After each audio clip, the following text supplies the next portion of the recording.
Welcome friends. DA মামলার সাথে যুক্ত যে তিনটি মেন সংগঠন রয়েছে তাদের মধ্যে অন্যতম confederation of state government employees, তাদের পক্ষ থেকে গত 16ই মে 2025 সুপ্রিম কোর্ট যে অর্ডার পাস করেছেন ডিএ মামলা সম্পর্কে, সেটাকে কম্প্লায়েন্স অর্থাৎ সেটাকে মান্যতা দেওয়ার জন্য রাজ্যের মুখ্য সচিব এবং আপনার ফিনান্স ডিপার্টমেন্টের প্রিন্সিপাল সেক্রেটারি দুজনকে চিঠি করা হয়েছে, বা আইনি চিঠি এটা বলাই ভালো। তার কারণ এই চিঠি আইনজীবী ফিরদৌস শামীমের লেটার প্যাডে টাইপ করে সেটা জমা দেওয়া হয়েছে এবং দেখতে পাচ্ছেন তলাতে সেটা রিসিভ করানো হয়েছে। এবং এখানে যেটা লেখা আছে সেটা অন্য কিছু নয়, ওই বক্তব্যই আছে যে 16 তারিখে যে যে অর্ডার পাস করেছে অনারেবল সুপ্রিম কোর্ট, সেটাকে যাতে মান্যতা দেয় রাজ্যের পক্ষ থেকে, সোজা কথায়, যে কারণে কনফেডারেশনের পক্ষ থেকে সেই আইনি চিঠি রাজ্যের চিফ সেক্রেটারি এবং principal secretary of finance department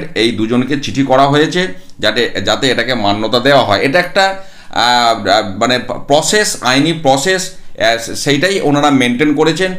অন্যান্য সংগঠনগুলিও এরকম চিঠি দেবেন, সেই আপডেট পেলেও আমি শেয়ার করব। অর্থাৎ একটা আইনি যে পদক্ষেপ সংগঠনগুলির পক্ষ থেকে যেটা করার দরকার সেটা ওনারা শুরু করে দিলেন। এবার রাজ্যের পক্ষ থেকে কি পদক্ষেপ বা কি ফিডব্যাক আসে, যখন যেমন অফিসিয়াল ফিডব্যাক আসবে আমি অবশ্যই আপনাদের সাথে শেয়ার করব। ভালো থাকুন, সুস্থ থাকুন, ধন্যবাদ।